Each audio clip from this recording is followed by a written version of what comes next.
Janasena party Telugu Desam party నిర్వహించబోయే ఒక అద్భుతమైన బహిరంగ సభ 28వ తారీఖున తాడేపల్లి నియోజకవర్గంలో జాతీయ రహదారి పక్కన ప్రతిపాడనే గ్రామంలో ఈ రోజు నుంచి పనులు ప్రారంభించాం.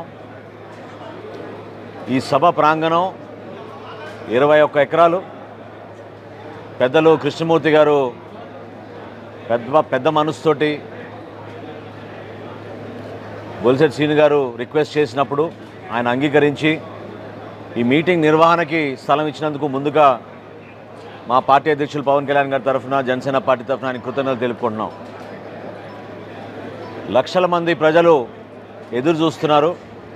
మొట్టమొదటిసారి జనసేన పార్టీ తెలుగుదేశం పార్టీ కలిసి ఎన్నికలకు సిద్ధమయ్యే విధంగా ఒక చక్కటి సభ.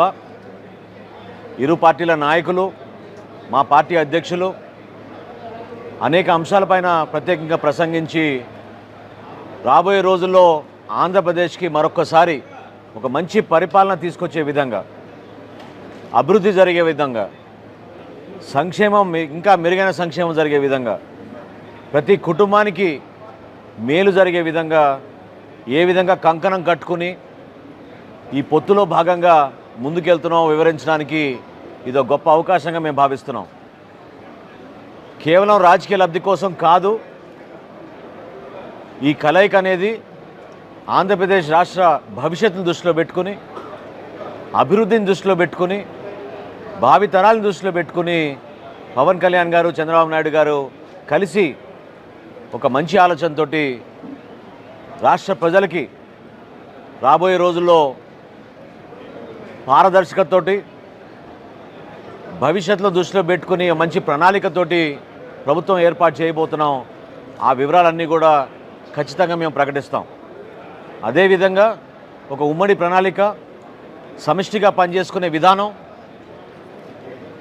ఈ సభ ద్వారా రాష్ట్ర ప్రజలందరినీ కూడా మేము ఆహ్వానించడం, ప్రత్యేకంగా తెలుగుదేశం పార్టీ నాయకులకు, ప్రతి కుటుంబ సభ్యులకు మనస్ఫూర్తిగా ఈ సభకి వాళ్ళు కూడా వచ్చి హాజరవ్వాలని, కలిసి మనం చేసుకుంటున్న ఈ సభని విజయవంతం చేసే విధంగా ఉభయ గోదావరి జిల్లాలే కాకుండా రాష్ట్ర వ్యాప్తంగా పార్టీ ప్రతినిధులందరినీ కూడా ఆహ్వానించబోతున్నాం.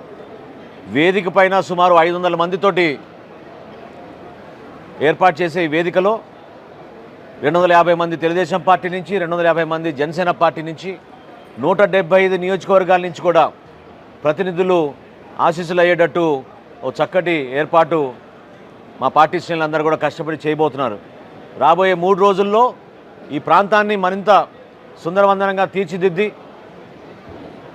రాజకీయ ప్రస్థానంలో ఒక అద్భుతమైన సభ నిర్వహించడానికి మా జనసేన పార్టీ నాయకులందరూ కూడా కృషి చేస్తున్నారు.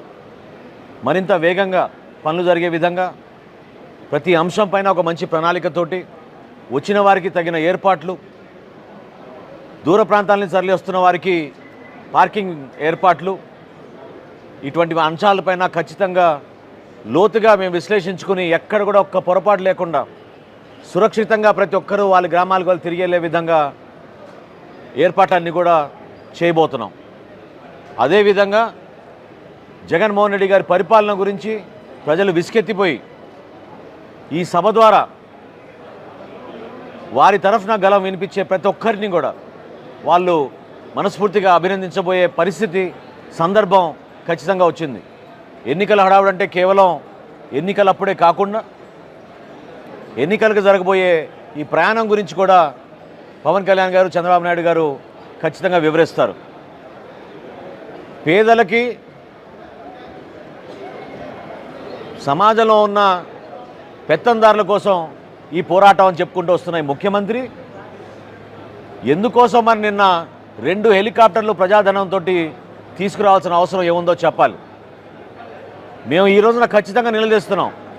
భారతదేశంలో ఎన్నికలప్పుడు సెక్యూరిటీ రీజన్స్ తోటి కేవలం ఒక ప్రధానమంత్రికే ఉంది అవకాశం ప్రభుత్వ హెలికాప్టర్లు వాడడానికి. ఎందుకు ఈ రోజున ముఖ్యమంత్రి ఆయన సెక్యూరిటీ కోసం ఇబ్బందులు పడుతున్నాడని, ఆయన ప్రాణం కోసం దిగిపోయే 45 రోజుల ముందు రాష్ట్ర ఖజానాని ఖాళీ చేసిన ఈ గవర్నమెంట్ మరొక్కసారి 2 హెలికాప్టర్లు తీసుకొచ్చి ఆయన కోసం ఉపయోగిస్తున్నారంటే దీనిపైన ఖచ్చితంగా మేము దీన్ని ఖండిస్తున్నాం. సమగ్రమైన విచారణ కూడా జరగాలి. ఏ కారణాలతోటి మీరు ఈ విధంగా మీరు ప్రజా డబ్బుని దుర్వినియోగం చేస్తున్నారు? దేనికోసం ఈ హెలికాప్టర్లు తీసుకొచ్చి మీ ఎలక్షన్ కోసం మీ పార్టీ కోసం ఉపయోగించగలుగుతారు? ఆల్రెడీ గతంలో మీరు ఏ ప్రభుత్వ కార్యక్రమం జరిగినా ఆ వేదికని కేవలం రాజకీయ అంశాలపైనే మీరు ఉపయోగించారు. ప్రతిపక్ష నాయకుల్ని టార్గెట్ చేసి మీరు మాట్లాడారు. అంతేగాని ప్రభుత్వం చేసిన కార్యక్రమాల గురించి మీరు ఎక్కడ చెప్పుకోలేకపోయారు. ఎన్నికల వాతావరణం మొదలైంది, మీరు సభలు నిర్వహించుకుంటున్నారు. ఇంత అవినీతి జరిగిన ఈ పార్టీ ఈ ప్రభుత్వం సొంతంగా ఎందుకు వాళ్ళు హెలికాప్టర్లు పెట్టుకోలేకపోయారు? పోయేటప్పుడు కూడా ఎందుకు ఈ విధంగా దాదాపు 25 కోట్ల రూపాయలు ప్రజాధనాన్ని వృధా చేసేటట్టు 2 హెలికాప్టర్లు తీసుకొచ్చి ముఖ్యమంత్రి గారి సౌకర్యం కోసం ఏర్పాటు చేస్తున్నారంటే దీని వెనుక ఉన్న అధికారులు ఖచ్చితంగా దీనికి బాధ్యత వహించాలి. సమగ్రమైన విచారణ జరిపిస్తాం. ఇంకా 45 రోజులే ప్రభుత్వం వచ్చిన తర్వాత డెఫినెట్గా వీళ్ళపైన చర్యలు తీసుకుంటాం. అటువంటి అవకాశం లేదు నాకు తెలిసినంత వరకు. భారతదేశంలో కేవలం మన ప్రధానమంత్రి గారికే ఉంది. ఆయనకి రక్షణ కల్పించాలి కాబట్టి చట్టంలో తీసుకొచ్చారు ఆ మార్పు. ఏ చట్టం పాటిస్తోంది మరి రాష్ట్ర ప్రభుత్వం, వైసీపీ ప్రభుత్వం? 2 హెలికాప్టర్లు ప్రజాధనంతో తీసుకొచ్చి రాజకీయ లబ్ధి కోసం ఉపయోగించడం అనేది మేము ముమ్మాటికి ఖండిస్తున్నాం.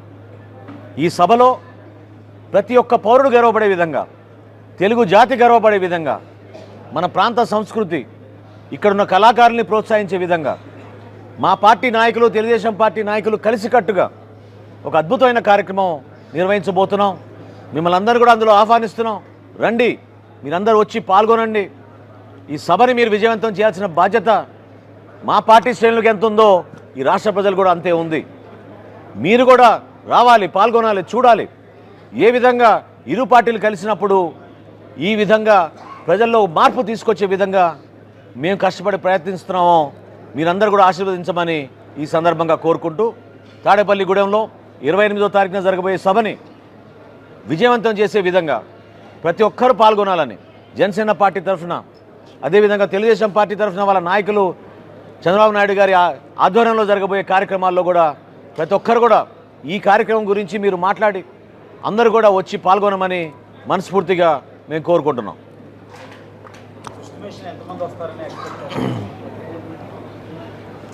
మా ఏర్పాట్లు సుమారు 6 లక్షల మంది కోసం ఏర్పాట్లు చేస్తున్నాం అండి. ఇంకా గ్రౌండ్ లెవెలింగ్ అన్నీ పూర్తయిన తర్వాత కరెక్ట్ అంచనాలకు వస్తాం.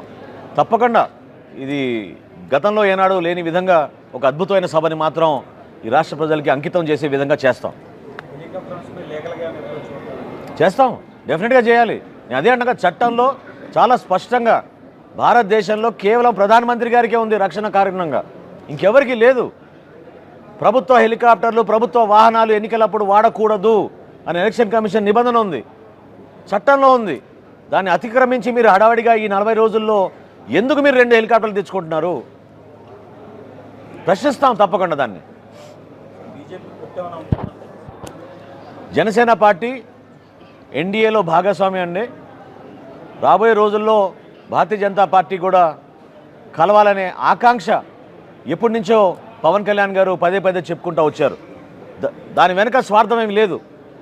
రేపటి రోజున మన ప్రభుత్వంలో ఆంధ్రప్రదేశ్లో ఉన్న ప్రజలందరికీ మంచి పరిపాలన అందించాలి, నిధులు తీసుకురావాలి, పెట్టుబడులు తీసుకురావాలి, కేంద్ర సహాయం అవసరం అంటే అనేక ప్రాజెక్టుల విషయంలో, అది అమరావతి రాజధాని కానివ్వండి, పోలవరం ప్రాజెక్టు కానివ్వండి, జాతీయ రహదారులు కానివ్వండి, పోర్టులు కానివ్వండి, ఏదైనా అభివృద్ధి జరగాలంటే కేంద్ర ప్రభుత్వ సహాయం అవసరం.